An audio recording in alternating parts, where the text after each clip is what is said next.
Good evening. Start with the roll call. And we know Fred and Regina won't be joining us. Can we vote to excuse them jointly, or do we have to go one at a time? We should just do them both separately. Okay. Fred. Absent. Someone move. Move to excuse. I'll second. Thank you. And then also Regina, absent. Move to excuse. I'll second. Thank you. Kyle Hibbard, it's me, present. Dr. Lene. Here. Patrick. Here. Ryan. Here. Catherine. Here. Did we want to actually change that guest announcement, or can we approve the agenda as written? Or were there any other changes? There won't be any changes to the way that it's written. I guess underneath 7C, like you pointed out earlier, Kyle, it's first and second use of the O'Connor Fund gift. The second use of it came yesterday. But I don't know if it's kind of just... FYI info. Yep. And then Jay will not be able to make it this evening because of a planning conference on Mackinac Island. So you guys can deal with that one how you see fit.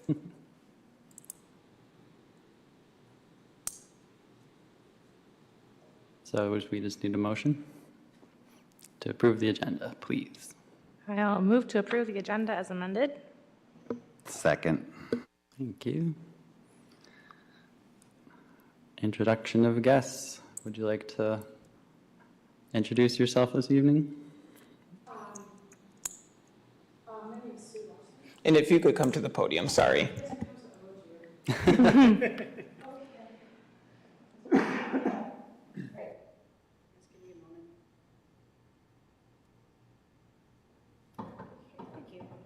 And just a note too, I think that this will slide into citizen comments on non-agenda items as well, so. Good evening, all of you. Nice to see you tonight. I have never come to City Hall, and I live at 1479 West Main Street, which is in the West Main Hill Historic Neighborhood. So it seemed to me that I should address this particular comment to you, since you have something to do with historic preservation and the community. I know it's not the correct venue for what I'm about to say. So West Main Hill, as you all know, is up there, sometimes called the K College neighborhood, Western Michigan University neighborhood. And we are a longing to be more diverse community of well-minded citizens who sometimes make decisions about things and assume things about the rest of their neighbors. I actually know Mr. Pena quite well because he grew up in my neighborhood going to the basketball courts there. And that was a very ugly time period a few years back when my neighbors all argued about who could come to the basketball courts and shut them all down for a year and a half, until it was decided that they could reopen and do a quarter court so that the young men could come back and play, because they weren't sure they wanted the people they saw at the courts. I have concerns that we have another, as I called it to Tony, a tempest in a teapot brewing. And it doesn't have that much to do with historic preservation, but in a way it does. My house is 1913. I found the electrical sticker. It's 4 years older than it said in the city books. It was 1917, but it's really 1913. And I moved up onto West Main 2 years ago. I used to live on Grand Avenue, and I was the neighborhood basketball mom bringing pitchers of lemonade to all the young men. So down in the neighborhood near to the colleges, there is a proposed play street. I don't know if you've heard about this and seen all the publicity about it. I just am bringing my concerns to you about it. It seems that at times my neighbors do put things through the proper channels and do what they're supposed to do, and I'm afraid that I'm not always like that. So I'm going to tell you that I just have concerns from a historic preservation standpoint about the play street. And all of my neighbors will probably ask me why, so I should state why. My children all grew up, as Tony did, in my neighborhood, playing and not having a play street. They didn't need a play street because there were so many parks. The play street proposed is Peak, and Peak is an historic designation for the family that lived in the house up above the street. And the thing is to close 243 feet of street to make a play street permanently. And I have a problem with that. There are weather considerations for me. I know that goes to traffic, but I have slid down, not Peak, but the neighboring street enough times, my husband and I, in our vehicles in the wintertime, to know that without that being open to vehicles in the winter, it makes an unsafe travel into Western, where my husband is a professor. In the summertime, I don't think it's a problem to have a play street because they can have activities there, they can block it off, they can make it a neighborhood point of contact. I just don't understand the desire for them to make it a year-round opportunity when not everyone in the neighborhood agrees with that. Thank you for your time, and I hope I was clear. Thank you, Tony. Yep, thank you. And I just have up on the screen now, and I'm not sure if everyone is familiar with the Play Street, but it was an initiative led by, I guess not led, but kind of conducted through the planning department, hope I'm speaking correctly on that, to close down this portion of Peak Street here that goes between Woodside. I'm not sure if it extends all the way down to the tip of Valley, but there were, and it might just be down to here then. Down to Circle Street for, I guess, physical activity to take place there.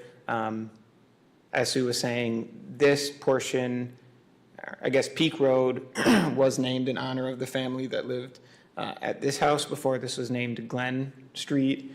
And then it was renamed, I believe, upon the passing of one of the people that lived there in the house.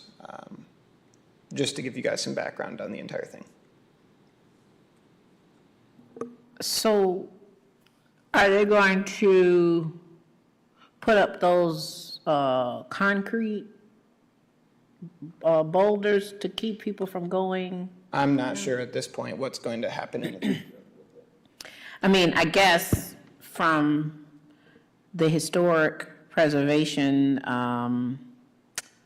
concern would be, you know, that would prevent people from seeing some of the houses that are in the neighborhood because they won't be able to drive down the street.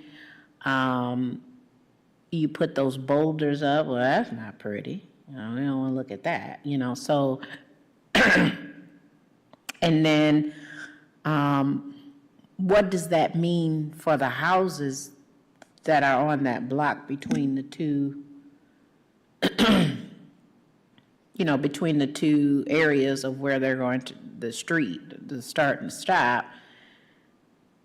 How does that how will that affect their living, you know? Because theoretically,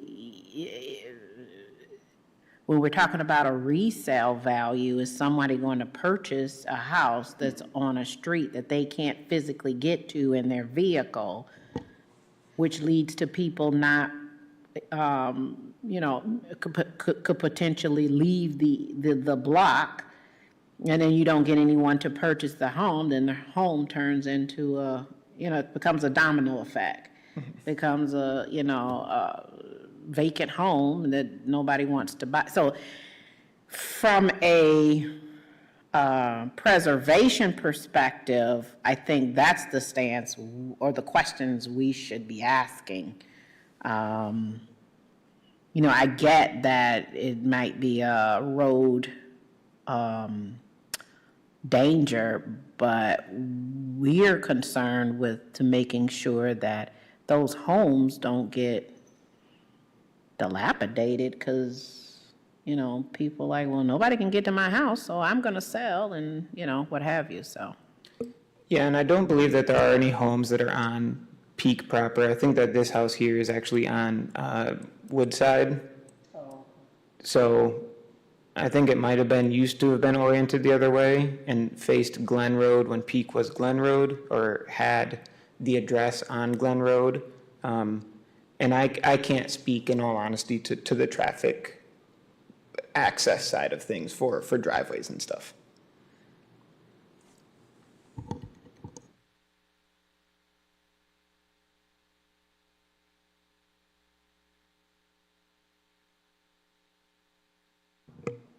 So I appreciate you bringing this to us and think it's important that we stay up to date on all things related to the community and the neighborhoods and the city and the historic districts and historic homes that are in it. I think I'm a little bit confused about the preservation concerns for there aren't any houses along this stretch. I guess I'm having trouble understanding exactly how this relates to the scope of this commission. Yeah, and I think, like Sue said in the beginning too, she just wanted to have her voice heard, I think, first and foremost, and, admitted that this might not be Sure. the perfect venue, but I think that since it is in the historic district, and it wouldn't necessarily be a historic district concern, just voicing the concerns with that to this commission, I think was the reasoning behind bringing it here, so. That makes sense. Thank you.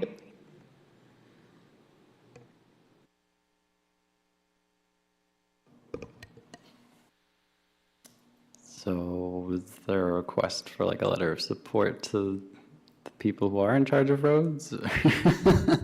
Like we can't regulate traffic flow or anything, but.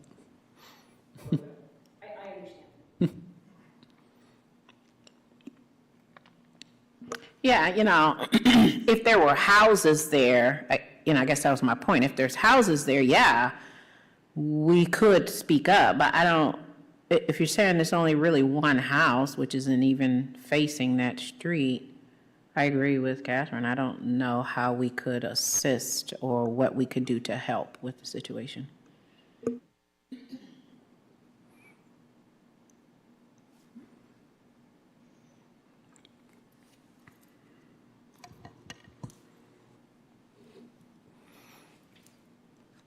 And I think that's why we have, the general public comment time as well, is just so things can be brought up and heard by the commission. And I think that giving citizens, I always hate to say, a platform where they can be heard in this capacity, I think is always really nice as well. So, thank you. Nice to meet you. Yeah, and thanks for the information. I didn't know. Did we have any other messages for citizen comments? None that I can think of. All right, moving on to reports then. Financial report. Lene, is that your department? No? Yep. So not a lot changed. We did have one expense come in for less than what I thought it was going to be. Looks like $282 for the framing of the awards for the Historic Preservation Awards. I think those things just take a while to process, and I distributed those awards, I want to say in about July. So they took a while to get framed too, and I think that they were just backed up at frame makers with doing framing in general. So not anything too alarming on that end. So that still doesn't include Regina's reimbursement? Not yet. I still need to get the paperwork over.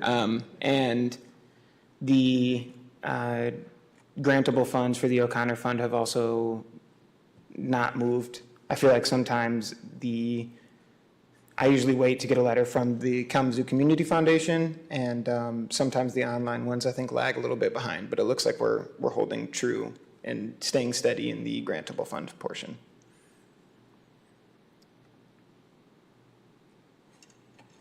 Any other comments or questions on the financials?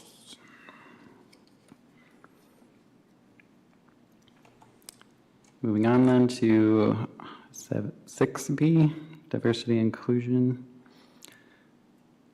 Did Regina leave anything for you to report? Yes, I need to find it, so if Lene, if you have anything first, you can go ahead. No, I was just going to say we weren't able to, Fred and I were unable to meet, conflicting things. So hopefully we'll have an update at the next meeting. Okay. Regina said that, I think she might have forgot that she wasn't going to be here, but she said she'll give a brief recap of the meeting she had with Keith and Lakota for Kerpek matters, and then maybe it is here below. Lakota, Hobai, and Keith Howard met to talk through next steps for moving forward text regarding both Native American history in Kalamazoo and information on the mound specifically. Since we have some flexibility on the webpage itself and the ability to update and make changes to it, the focus will first be on writing out text on the 1821 reservation, with the next focus being text and information on the mound. Following that, further areas of focus can be found out, some of which may be informed by research that the Gun Lake Band are currently working on. And then she said that she'll work to connect with Christina Anderson, city planner, for another meeting. They were kind of doing a semi-regular meeting before, and when she gets back from her conference, she will connect.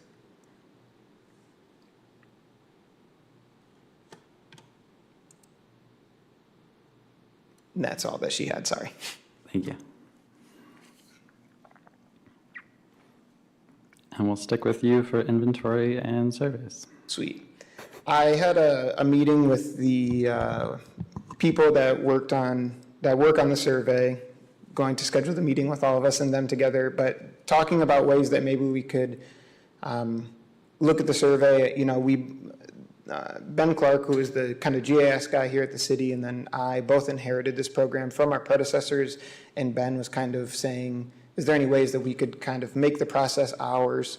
I think that we're at a point now that it would be not the smartest thing to alter radically the actual way that the app is set up, because so many people are familiar with it. So I think that we should stay the course with that. But for the analysis things on the back end, I was trying to think if there are ways to use some of the data that's already in some of the systems we have, or that can even be found on BSNA Online, to auto-populate fields. Some of the data on there is like year built, which is not always correct, as we all know. But other things are like use group, like residential or not, number of stories. Those are some of the ones that I can think of off the top of my head, but it would be great just to kind of pipe those straight in to each property, so they wouldn't have to be filled out on each property. I think that it seems kind of small, and it wouldn't obviously take care of all the work, but it might be able to save some time, because then people wouldn't have to go digging for them. How we're going to do that, I'm not sure yet, but it's just a thought that I had. So I don't know if anyone has any thoughts on that.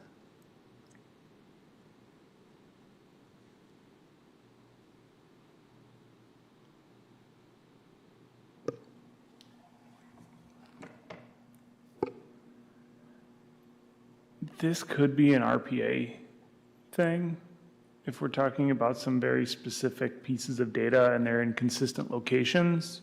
They would be, and I think that you could target certain things on web pages if we needed to pull them. I'm sure that it's written out where, like, year built probably has a certain class or tag or something attached to it every time on the website.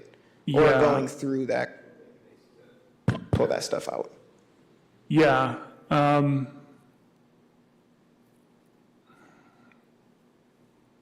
Yeah, without knowing what the database looks like, but the backend database might be the place to go for that. I think that's probably going to be easier. Okay. But yeah, I think we need to like actually sit down and look at this and see what it looks like. Yep. And yeah.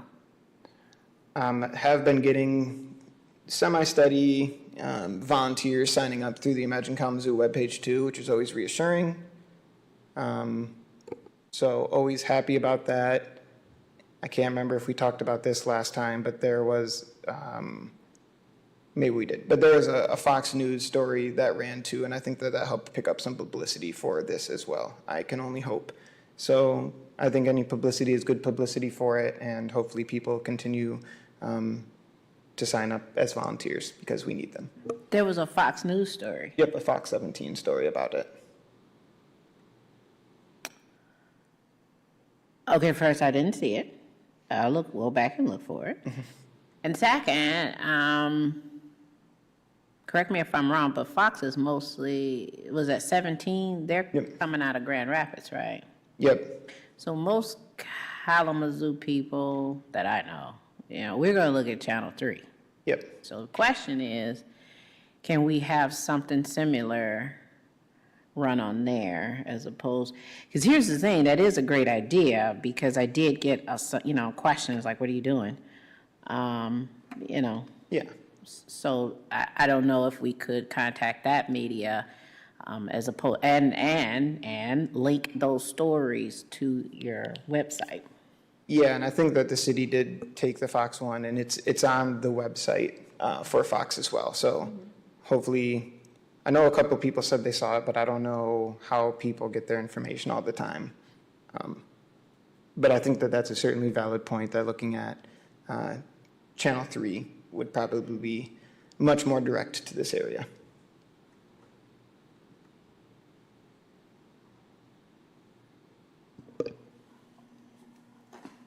Any other comments or questions on this matter?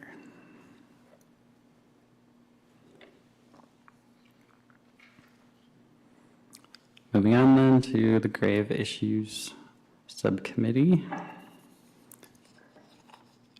Put together a little I'm jealous. collection of photos from our last volunteer day, which Mine you'll find never in your looked like- packet. What you guys do? This is all just water Really? and scrubbing. Looks good. The last before and after is probably gratuitous in terms of just moving the vines that were covering the stone mostly, but we had a good turnout for the second day, even though we didn't have as many RSVPs, so we still were able to accomplish a lot.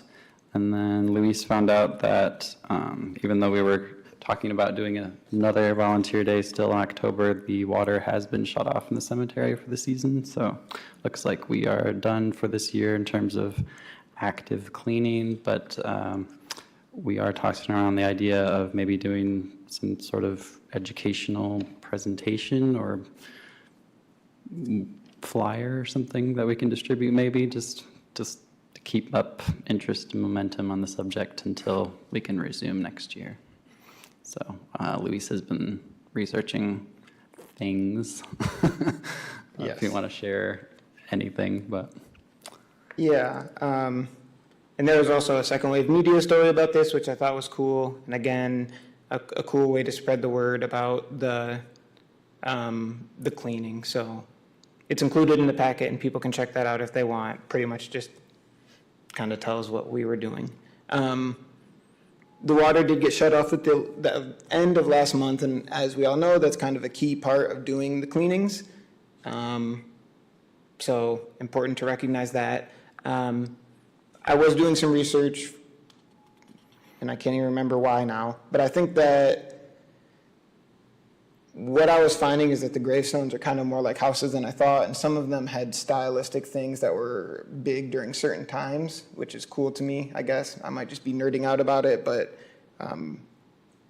certain styles of stones were more popular at some times than others were. So that might be a cool infographic or a little pamphlet to be able to put together to share with people they all have dates on them, so you don't need to date them. But it's just cool to understand what was in vogue at a certain time, I think, and even down to the materials that were being used or the ways that they were being inscribed.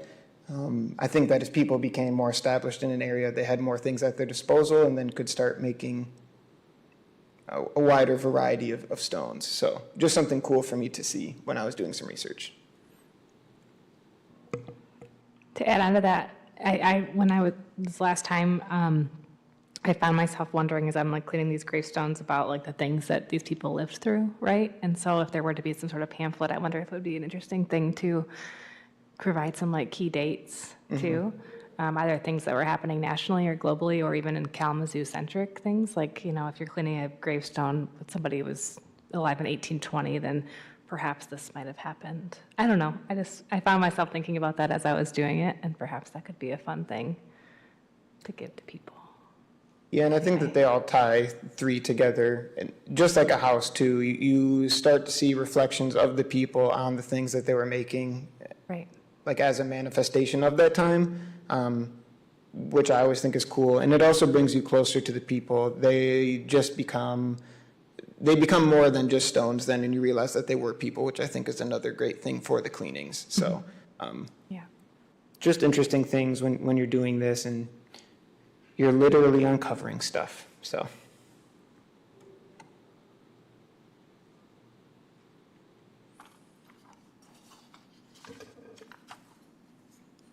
Okay, then we have F is grant making.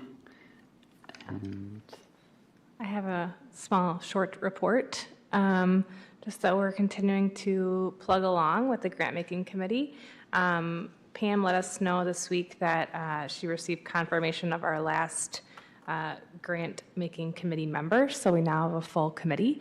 And that includes Kurt Ardema, who's a developer, Maria Perez Staple, who's filling as a public history preservation research person,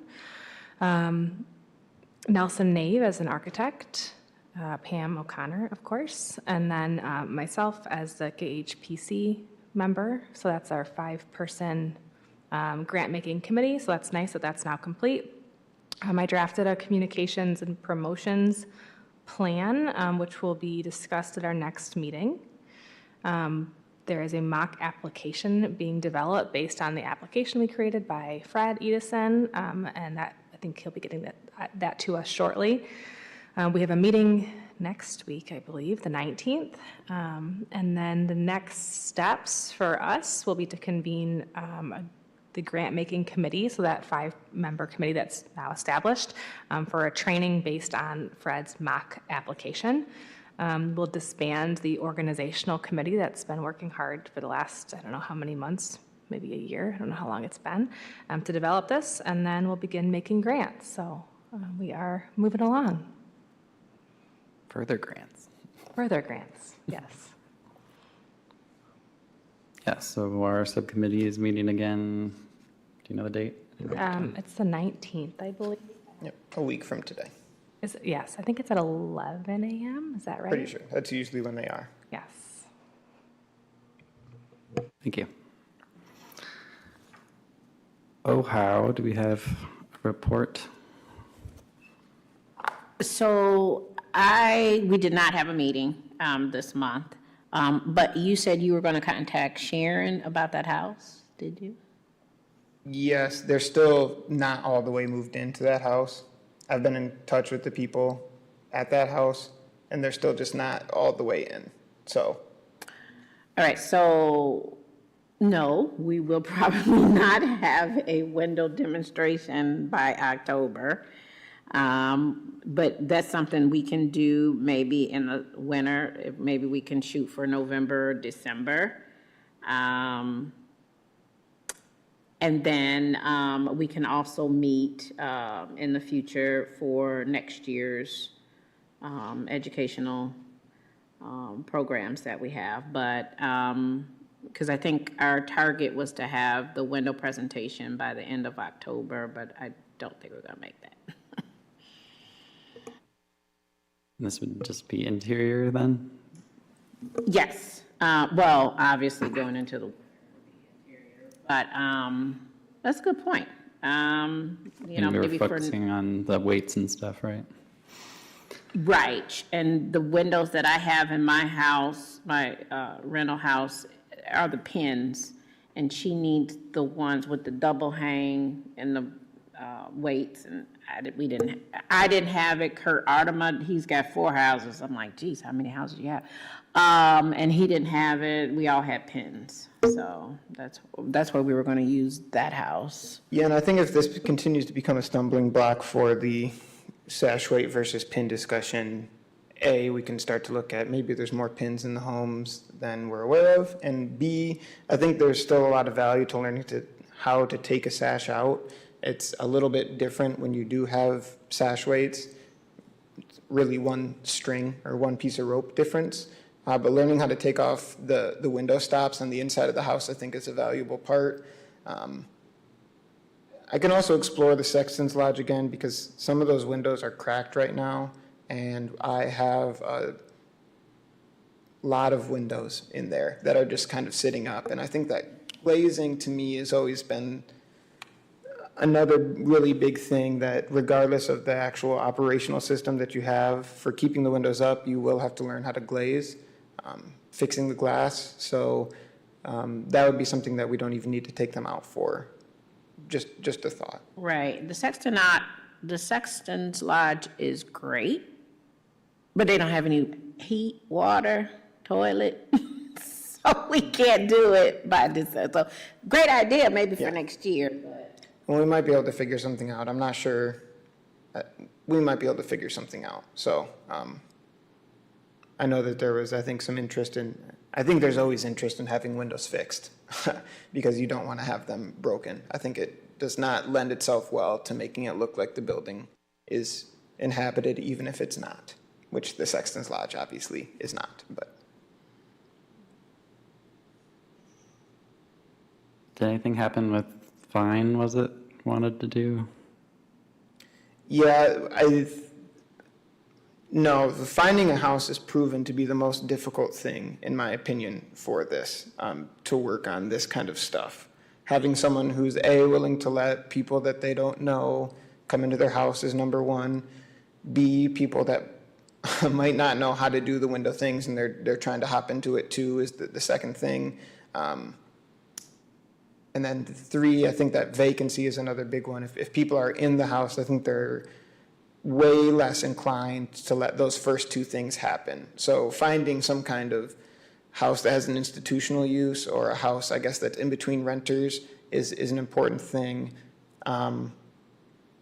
We have one really big mock window that you could learn, I guess, about the window systems in general, but I really think that, to me, taking out the stops and understanding that the window is not held in with that much, it's just two strips of wood that's holding the window in, and understanding how to take those out, disconnect the sash ropes, that's how you're going to be able to do all the work. So I don't think that the mock window, it just doesn't have those things. It's just kind of a sash that has the two windows. I guess it's really just the jambs with the sashes. So I don't know if that would be the best way to do the practice.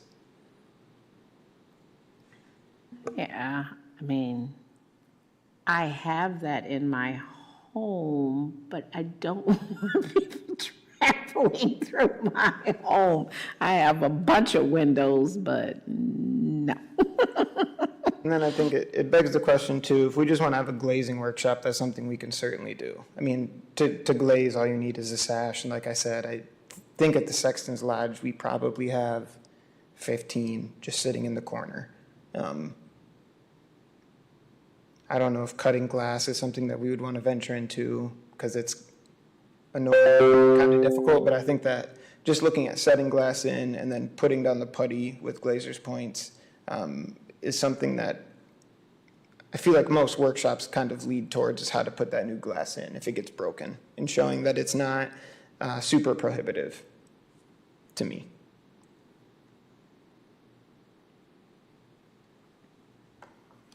So there are alternates available, and the subcommittee can decide what to do.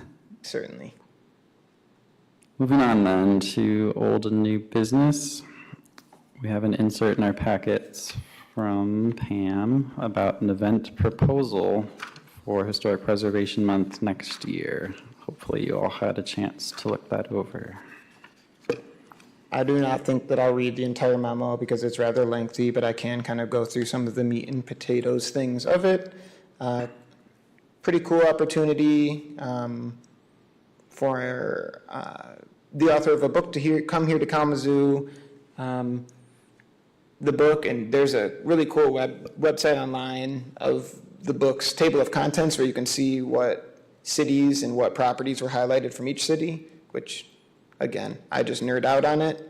There's a very, very cool one in Flint. If you have the chance to look at it, I would check it out.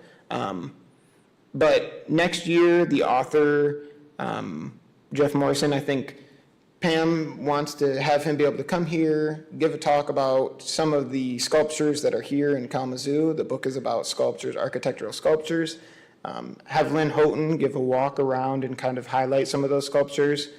And then maybe do some kind of book signing or something like that afterwards. I think that's a great opportunity and great programming for Historic Preservation Month. So that'd be next May. I know that we're way out from it right now, but it'll probably sneak up on us a lot faster than we think. Pam then in the proposal is looking for us to help pay for that with $400 of funds as expressed here. I think this is great. I actually heard Jeff Morrison speak right after he published Guardians of Michigan. Guardians of Detroit. Yep. At like an Albert Kahn conference a few years ago. And he was great. It was like, he did a really great presentation. So I can attest to his ability as a public speaker, as well as I have the book, and the book is great. The Detroit one, not the Michigan one. But yeah, I think this is great. This is exciting, and he's obviously done well for himself and does good research, and to have Lynn Houghton be able to kind of walk people around Kalamazoo and point out these examples here, I think that it would be a great thing, and I think we should sponsor it. And if there was a mention here about possible AIA co-sponsorship, which would be great as well, but even without that, I think we could probably handle the costs.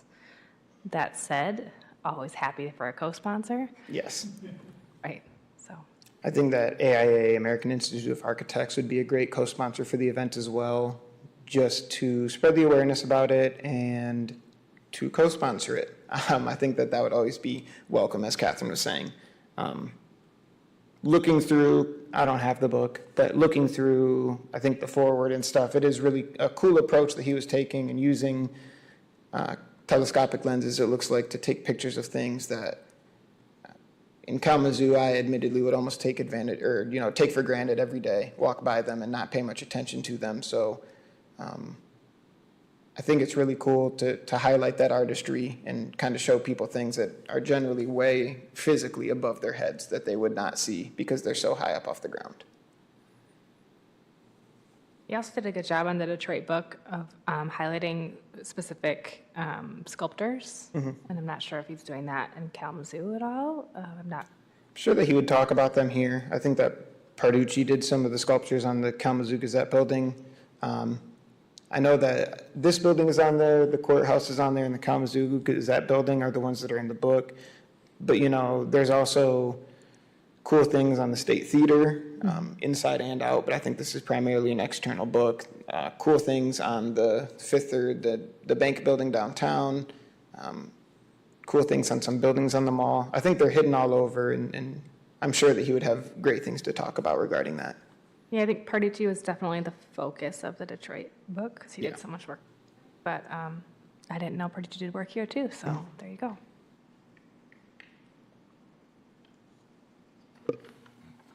We had mentioned before that we wanted to be more active, especially for Preservation Month, and then also collaborate with other organizations in the community related to our topic of interest. So I think this is a great opportunity. Do we need to vote on this preliminarily just to show interest and commitment to that monetary? If you made a vote, I don't know how preliminary it would be, but I think it would be, yes, it would be making the monetary. You'd be ensuring that amount of monies would go towards this. And then the disbursement would obviously, I'm imagining, happen much closer to the actual event, or else I don't know where it would be held, so. So can I move? Great, okay. I'll move that we sponsor or possibly co-sponsor an event featuring Jeff Morrison and Lynn Houghton in Kalamazoo for Preservation Month 2023. Probably specify the amount of money as well. Okay, well, that's difficult because there's unknowns on this. Yep, I agree. I think that just the amounts that are specified in there can be committed now at least, and if we need to make alterations, I think that can happen at a later date. Okay, so then I'll add that we agreed to pay Jeff Morrison $300, Lynn Houghton $100, and other charges to be determined at a future meeting. I'll second. Roll call vote for monetary issues. Yep. Powell Wilson, Yes. Walker, Yes. Vale, Yes. Hibbard, Yes. and White. Yes. Awesome. So that motion has passed, and I will talk with the folks in the finance department too to see how and when we need to take care of this. But I think this will be a great opportunity, and it might give us some sort of base that we can use to build some other programming for preservation around Preservation Month, rather. So looking forward to that. I think it'll be a lot of fun. I need to look at the Detroit book too. I was surprised when I looked through this book that there's nothing in Detroit, and then I found out that he wrote a book just about Detroit. So it made sense. You can borrow it if you want. I'll break it. Okay, thank you. All right. That brings us to 7B, the Section 106 third quarter review. Luis. Yep, again, section 106 is just reviews that I do of properties that are either National Register designated or potentially National Register eligible, or local historic districts that get federal funds used upon them. I don't think that there's anything that really jumps out as super crazy here. I think when I checked, and it's down at the bottom and I don't want to scroll super fast through it, but we are about at the same amount as we were last year. I don't know what kind of benchmark that sets, but it looks like we're trending about the same. I think it's great that this money is being able to go towards houses that, you know, especially ones that might not be in historic districts, and they can still get some attention. Especially, and I know that this will probably be a nice segue into the next point as well, but especially the repairs that we don't always think of as being preservation things, like new furnaces, new water heaters, plumbing, electrical repairs, just things that keep people in houses, because keeping people in houses is probably the number one thing to preserve structures. So a lot of those repairs, I think, fly under the radar, but the work is still really good. So I'm glad that it's happening. There were 13 that were reviewed in this quarter that were potentially register eligible or were National Register designated. And then there were 45 rather, that were not either of those things. But we have a good program here in Kalamazoo where I still get them sent over to me just to look at, which I think having some kind of system like this, I think will help things falling through the cracks, and you might not notice it. It eliminates or doesn't eliminate, but it helps cut down on that risk that things aren't happening to potentially register eligible buildings that might have an adverse effect, or it at least lets there be some input on those properties. So very happy about this. I don't know if you guys have any questions. I did. Okay. I noticed all of the Edison neighborhood houses still referenced the 2001 survey. Didn't we have a very recent completed contracted survey that might be referenced, or is there more interpretation needed? No, it could be referenced, but I have to put all that stuff down myself and compile it back, and I just have not gotten all the way around to that. So none of them, to me, would have, there could have been changes, but nothing would have gotten upgraded to the National Register level, obviously.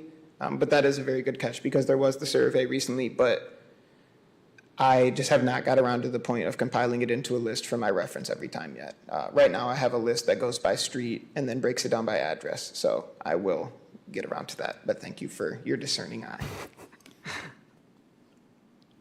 And specifically on number 506 Terrace Court, the front door, I tried to look it up online, and it's behind a storm door. So how does that work? Because even in surveys, we're just walking by, we're not actively engaging with properties.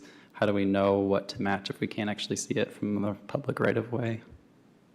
So we don't, I guess, you know, for this one. I think since it's not in,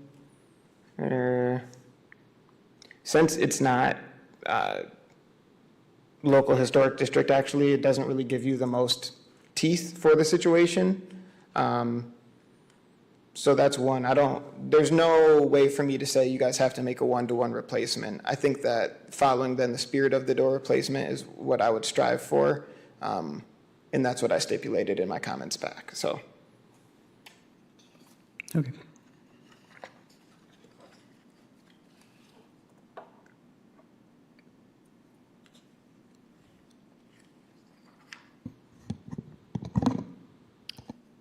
Number 12, 505 Vernon Street. I did look up that one as well. And I noticed they covered up all of their porch openings with lattice work. Is that kosher? Again, I don't know when it happened, I guess, and that's kind of a big thing to understand when it happened, the lattice work stuff. And since it's not local, if there was not federal funds involved with the process of covering up the front porch with lattice work, then there would be no way for us to intervene.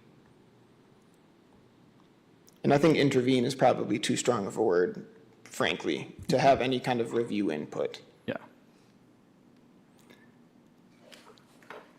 And for my own and hopefully other people's benefit, could you describe this Appendix C project, exempting things from review? I didn't really remember seeing that before in the descriptions, and I just wondered, Yep. what is it? Yep, so the programmatic agreement between the City of Kalamazoo and the State Historic Preservation Office, which allows me to be able to do this work and make it not get kicked up to like SHPO, which I think really speeds things up and makes it so this work can get done quicker.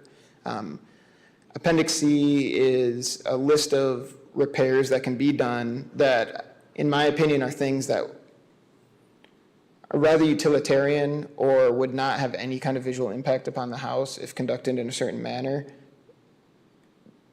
And so that means that I can just, I guess, approve them right then and there without any further information. Some of those include like replacing a water heater or doing plumbing or electrical work, things outside as long as they keep the character the same outside. I believe that roofing is in there as long as it's with like materials or it's in kind. So I think it's pretty much things that will not have, it could be summed up as things that will not have a visual impact upon the resource.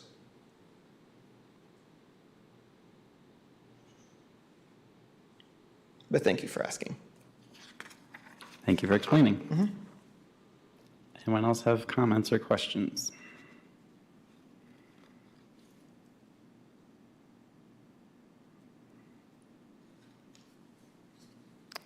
All right, next item then. Update about the first and seemingly second use of our grant from the O'Connor Fund to community homeworks. Yep. So it must have been, I guess, just before I prepared this packet, Community Homeworks reached out and said that they had used the first chunk of money for a repair, and that one was $2,000 to do a water heater or a furnace. I can't remember off the top of my head. And then the second one was another similar thing with plumbing, and that one was for $1,175. I was glad to see that it's being used. I think that's really awesome, and that again, it's kind of funny how closely that aligns with those Appendix C things, but we're helping to facilitate some of that work, again, to keep people in homes. It's a shame that Pam's not here because I'm sure that she would have been very excited about this as well, but I can follow up with her and let her know. Just good to see it actually going into work and that the money that we gave is going towards a good cause. So I think, again, this is completely new for us, so it's really awesome to see it working. That's exciting. I wonder, would it be possible for us to kind of create like a small document with maybe photos or explanation of these? Because I think it could be helpful as we start to launch the next phase of the more formal grant application process, as kind of a nod to, there's been a dry run, if you will, and already having this effect. So apply for more.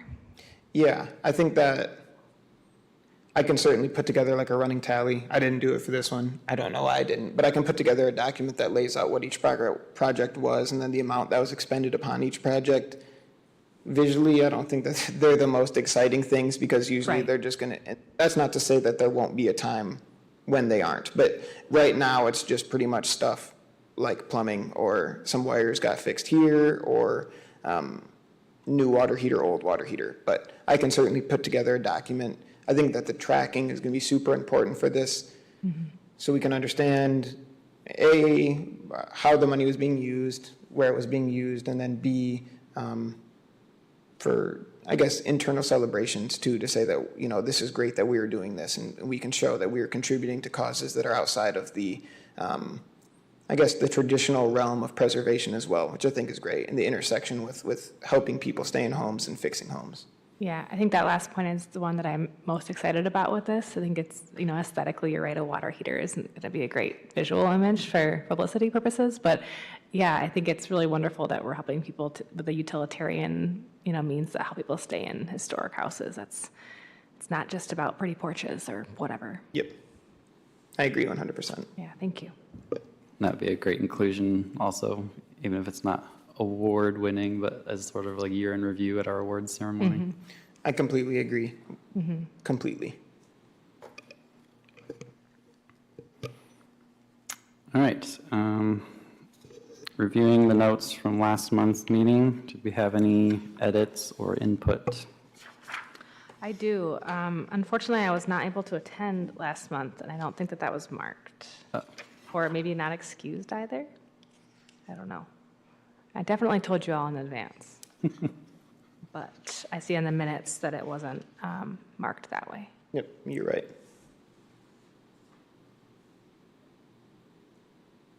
Is this where I get kicked out? Just kidding. Joking. Go to the corner.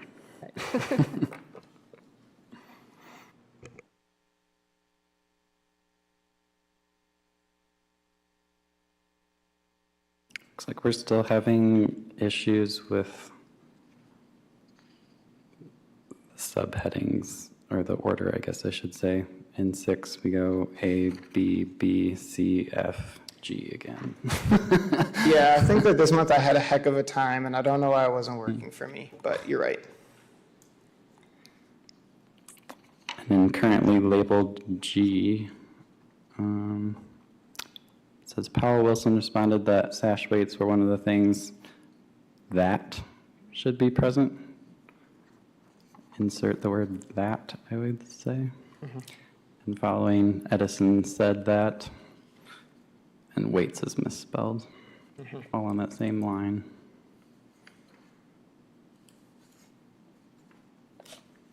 But that's all I noticed.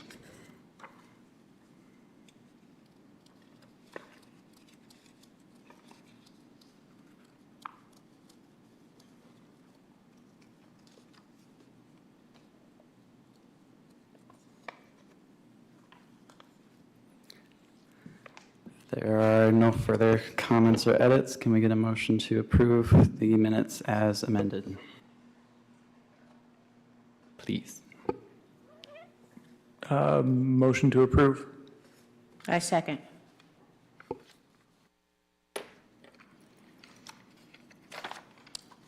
Moving on then, coordinators report on non-agenda items. Luis, again, take Yep. it away. Just so you guys know, on the second page, it says, or the third page, I think it says the wrong date. Sorry, it was a PDF carryover to the Word thing.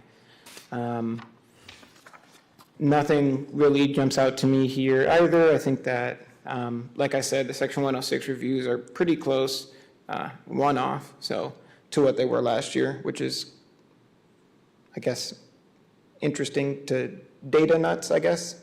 I think that there have been years where there are more significant dips, so it's cool to see that we're staying pretty close to on track. HDC cases and things, did awful math there, and that doesn't line up. Apologize about that. Are also not comparable, but I think that I obviously am taking a lot more things to the commission in my first year than Sharon would have in her 20 years. So that to me was rather expected. Sites and projects, I think, you know, still keeping on about the survey is a big important thing that I will continue to talk about so we can try to get some momentum behind that. And then there's a picture of the Kalamazoo River on this one. I try to find nice pictures for you guys each month.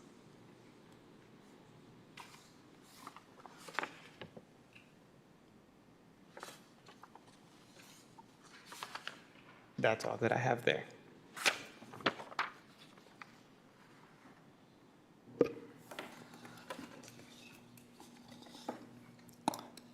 All right, then that moves us to citizen comments and non-agenda items. We kind of heard from our single present citizen, but if you had anything further to say. Are there any commissioner comments at this time for this meeting?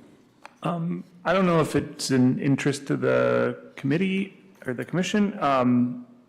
The tax rebate for people doing work on their homes has hit a lot of snags. I applied for ours about 10 o'clock the morning it opened. It opened at 9. And I just got an email a couple weeks ago that I forwarded to Louise saying like they're working through it. That's the first response that I've heard. So if you're getting any questions about that, that's what I've heard. Louise doesn't know a whole lot more except that it's just been messy. I think it said more than that, too. It also said, it seemed to me from reading it quickly, that they want physical submissions of all the digital submissions, what they have, which, But also, yeah, they want the physical submissions, but not to send them until they ask for them. so I think, Yeah. yeah, so it's just another submission. I can't remember the way that they wanted photographs to be submitted. I don't think that those need to be physical. I think they could be on a CD. They wanted a USB and the paper copies. Okay, so So, we'll see. You know, Patrick's the only person that's reached out to me about them, so I don't know if I'm sure that means that other people are experiencing the same thing as well. So just something to kind of consider, I guess, as we move forward, and that's something that is a big tool for historic preservation in the state. Just to keep in mind, I guess, because if you haven't applied, I won't probably hit you that hard, but something to ruminate upon.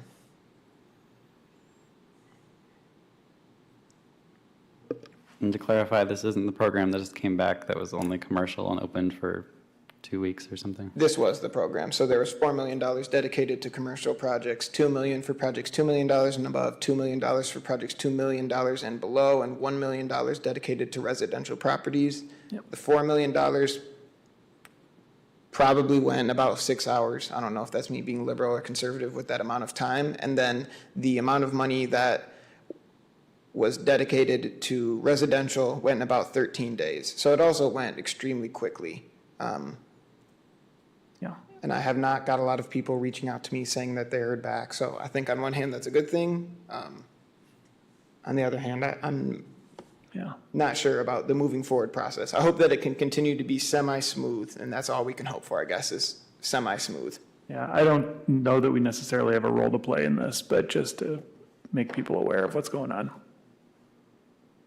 And this was statewide, so that would be a small Yep. area anyway, but. And it was first come, first serve. So,